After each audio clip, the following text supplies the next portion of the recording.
Welcome to Slash Forward. We're going to return to our important work investigating hyperregeneration in humans, in this case with the 1981 film Absurd. If you'd like to complete your certification in this important and expanding scientific field, subscribe to the channel. Let's get to it. We open on a large man running, being chased by a smaller man in a trench coat, who also appears to be suffering from occasional heart palpitations. As they both lumber and run through the darkness, the scenes are intercut with some expert-level spirography being executed by the young injured Katya, although her obsession disturbs her mother, who would prefer she take on a wider variety of hobbies to keep her mind sharp, and she's come to this conclusion on mostly ethical grounds. You just keep doing the same design over and over again. It's not right. Outside, the man nearly scales their security fence, but gets his ankles tugged by his pursuer, dragging him down the spike. This gets the dogs barking, which prompts young Willie to go check on them, and he opens the door to discover they now have some fresh sausage to go with their morning breakfast. The man is rushed to the hospital, where the doctors carefully attempt to reconfigure his intestines by constantly swapping out the forceps. This drags on a bit too long, resulting in him waking up on the table and requiring them to top off his anesthetics. Meanwhile, out in town, we see a hardcore gang of cycle boys harassing an old drunkard. They're run off by Sergeant Engelman, who comes with a warning for old Shaughnessy. If I catch you drunk just once more, I'm gonna have to lock you up. Well, what about now? But we're forced to put off our resolution to this conflict as he gets a call to head into the hospital to question the victim of the morning's violence. Even though we circle back to find that he's still deep in his surgery, they continue to pick away at his insides as things become touch and go for a while, but he makes it through, a fact the doctor finds disappointing, as he notes the patient's incredible recuperative abilities. It's like he doesn't even need the poor doctor at all. We find Engelman at the Bennett household, questioning Mrs. Bennett about how shocked and grossed out she was when the man appeared at her door. She agrees that she was, both shocked and grossed out to a significant degree, but can't add much more. On their way back to the hospital, they conveniently roll up on the trenchcoat man taking a night walk. They pull off to harass him a bit and ask him for ID. Luckily, he happens to be taking a walk with his passport. Now that he's been identified, Engelman acts like he knows him, inviting him into the cruiser to help get him to his destination. The sergeant then appears at the hospital, where he searches the man's clothes for any clues, but comes up empty. And Emily bids them a good evening as she heads off to the Bennett residence. Engelman then scores a break. There are Greek coins in the pocket, which matches the nation of origin of the man he picked up earlier but dropped off elsewhere. Now he really wants to question the guy, but the doctor's orders are no questions until the morning. So instead, he asks the nurse for some info, starting with what the dude even looks like. He's huge. Not my type at all. Very good. I'll just make note of that in my official investigative notebook so I don't forget later. After he leaves, they check in on the patient, making note of how incredibly good he is at recovering from physical trauma. Why, he even opens up his eyes at just the time the Greek fellow arrives at the window. This enrages him, and he struggles to get up to avenge himself. But luckily, his core is still shredded from the surgery, so they're able to hold him down. And after the man is escorted away at gunpoint, he begins to calm down a bit. This is a turn of good luck, as when we check back in with Engelman, he's in the process of looking for the man he dropped off earlier, only to get a report that they have him in custody at the hospital. So he heads right back there and immediately begins his interrogation. He goes in hard with an aggressive approach, hoping to squeeze info from the suspect through sheer force of will. While back in the recovery room, the nurse finds the patient awake again, causing her to freeze up in sheer terror, unable to react as he slowly ties her up, carefully selects a nearby Dremel, figures out how to get it going, and then bores it slowly into her temple. The noise from the struggle alerts them in the interrogation room, but they arrive only to find the bloody aftermath.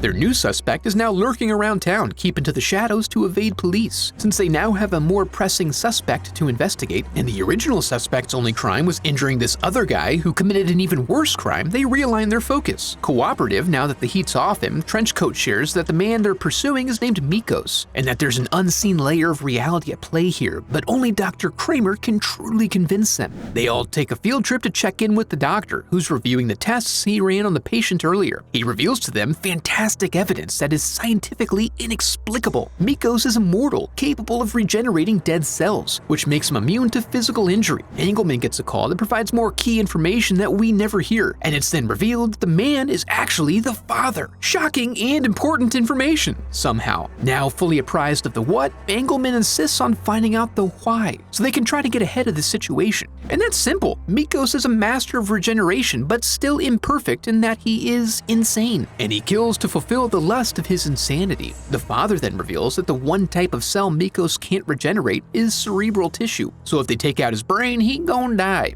Good info, but it does seem a bit untoward for a man of the law to be leading a murder party through town. But perhaps not, as we catch up with Mikos still lurking in the shadows, always looking for another victim. He checks a seemingly abandoned industrial building that luckily still contains the night janitor cleaning up for the evening. He makes a go of it, but this old salt is both wily and agile, and even goes to work strapped up. Unfortunately, while his shots do find purchase, they are ineffectual, as his attacker shrugs them off and slams him onto the meat table, where he very slowly and carefully bifurcates his head until rendering the man dead. But no further. I mean, he's not a sicko. Back at the station, Engelman's running out of options. He can't get more men because the chief is busy watching the big game, Rams versus Steelers, and interrupting him even for an emergency would be a career-limiting move. So the trio is left to bring Mikos in on their own. They deputize the priest and even give him a car so they can spread out in multiple directions. Then we catch back up with Mikos, who's wandering the dark streets of the small town. He pulls back for cover when the Cycle Boys come ripping through looking for trouble, and again after they pull a Yui nearby and head the other way. But the last one has some trouble and is left behind to tinker with his motor. He's nearly killed by a passing motorist who tears through and buzzes them both, and then is killed to completion by Mikos, who takes out his anger over the hit-and-run driver on the young scumbag. The reckless motorist arrives home and tries to walk in like nothing happened, and we learn this is Ian Bennett, young Willie's father. He's disturbed to hear the news of the day, added on top of what just happened on the road, but he's really mostly concerned about ensuring they maintain their social schedule. So he goes to the study to calm himself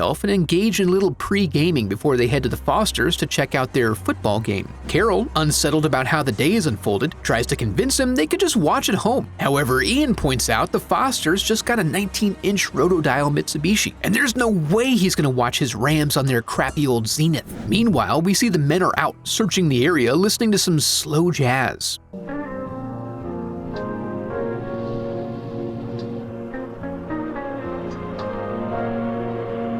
Then the Bennetts say goodbye, heading to their game date and leaving irresponsible Peggy in charge until Emily gets there. We check in on Emily, who's taking the scenic route, which can be treacherous, not only for lack of sure footing, but also for a strong presence of startling old drunkards. Shaughnessy, you dumb bitch. At the forests, we see that everyone has arrived and immediately splits off to fulfill their respective roles. The men watching the kickoff in their traditional game day suits, optimized for observing American football. While everyone is going about their business, Mikos happens to lurk upon the culprit from his earlier scare, providing him a target for the evening's activities. Inside the house, Peggy drags Willie off to bed and tries to convince him to stay down with stories of the boogeyman. She then goes to check on the dog and steps outside. She cries desperately as Blitz just slowly veers away from her. Only afterwards does she choose to do a slow scan of her surroundings and ends up taking a pickaxe through the face. The police are just barely keeping up with the murders about town at the moment that Emily makes it to the Bennett residence. She gets pranked by Willie, who we come to realize likely suffers from an undiagnosed personality disorder, but finds the home otherwise quiet. Just to keep up with all the threads of the story, the adults are enjoying their traditional game day spaghetti, an easy and tasty treat for any football fan. Emily then tends to Katya and sends Willie off to watch the game. Then she gets a call at the house from Dr. Kramer, who informs her of the murder at the hospital. He lets her know about the spree killings and the special powers of the culprit, along with his one weakness. Just in case, he recommends she bed down at the Bennetts for the evening.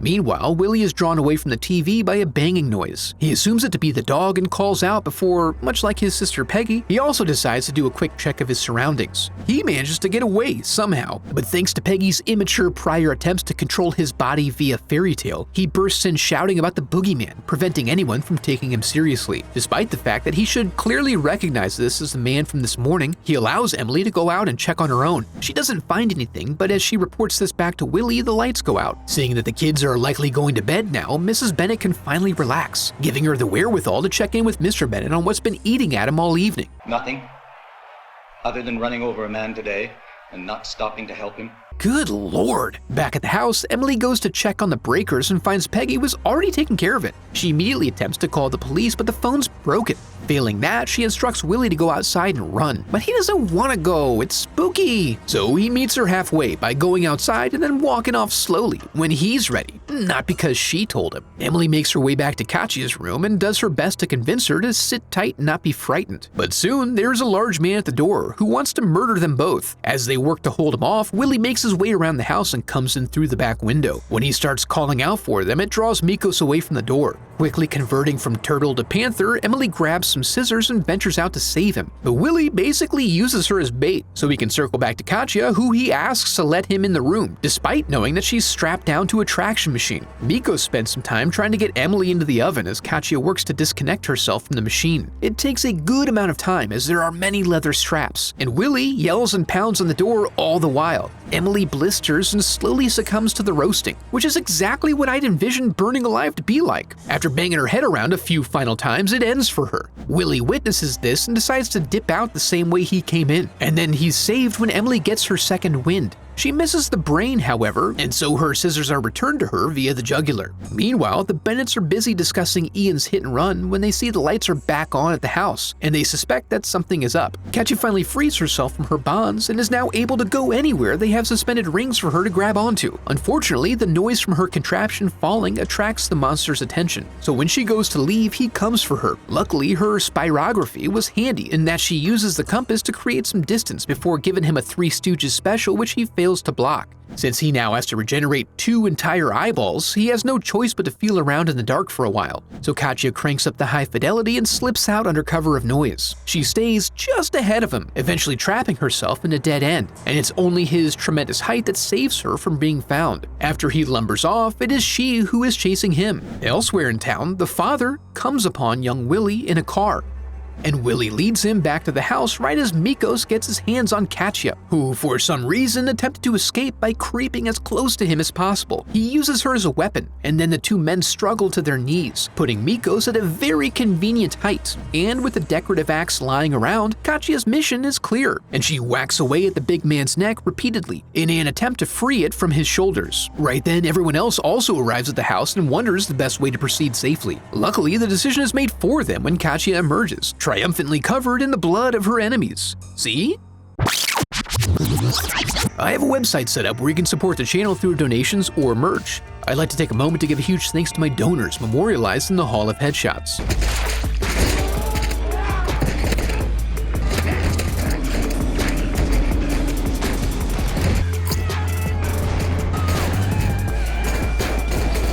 Absurd is Joe D'Amato's follow-up to Anthropophagus, and while I feel like they ramped up certain aspects of the film, it didn't totally blow me away. When you have to skip around constantly to carry on all the various threads of a convoluted plot, as well as splicing in enough game footage to keep the footballers happy, it leaves less time for the stuff we all came to see. If you enjoyed the video, I'd love for you to become a part of the channel by subscribing. Thanks for watching.